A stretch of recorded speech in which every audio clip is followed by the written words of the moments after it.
Hello everybody. So I was just washing off the porch as one does, and then all these roly-polies started to come up. So we're gonna see how many of them we can catch. And this is just something that bugs will naturally do and a lot of animals will actually naturally do, because whenever, if say you were to be flooded, you'd naturally go to higher ground. So you could escape the water. So all these roly-polies are coming out. So yeah, let's catch some. Alright everybody, so these are the isopods that I've caught. Hello everybody, so in this video we're going to be talking about isopods, or roly-polies, or woodlouse. They have many different names, but let's talk a little bit about them. So, there's some versions of them, like the deep sea isopods, which are huge and they can get up to like 3 feet long. They eat dead whales, but these ones are just your typical garden variety isopods, or roly-polies as I like to call them. So there are isopods that are very colorful that are in the pet trade, like rubber duckies and clowns and zebras, which you can probably guess what they look like based off their names, but they all have really interesting patterns, but some of them can get very expensive.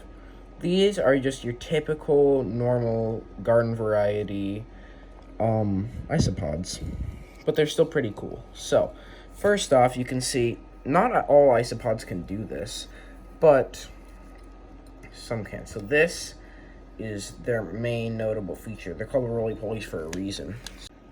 You might notice that these guys have a hard shell, and it's very similar to an armadillo. Well, that's something called convergent evolution. It's where two different species that are from different lineages evolve to have the same trait. Like, for example, you can think of like bats and birds and insects. All of them have evolved to have wings, but in different ways, and it's not because they're related to each other, but because it's a very useful trait. Same thing with these guys. Also, Ankylosauruses also had that same evolution thing where they had a very hard shell on their back. And when I say that these guys are old, they're old. Like, this is a trilobite, which is one of the earliest ancestors of the isopod, and as you can see, there's quite a few differences. First, and most obviously, you have their size. Like, compare this to this. There's just no comparison.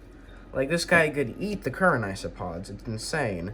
And the reason for that is, well, these guys mainly lived in water and these guys mainly live on land, but as oxygen levels decreased, that made them having less and less oxygen, so they had to get smaller and smaller to adapt to that.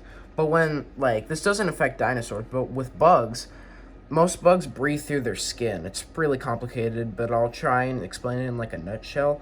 So, most bugs breathe through their skin, and more surface area means more area to breathe, and if you have more oxygen, then you can have more surface area. So that basically made bugs able to get really, really big, but now they have to be way, way smaller than they were, because if they weren't, well, they wouldn't be able to sustain all the mass that they have, and it's more evolutionarily better for them if they're smaller, because then they don't have to get as much food.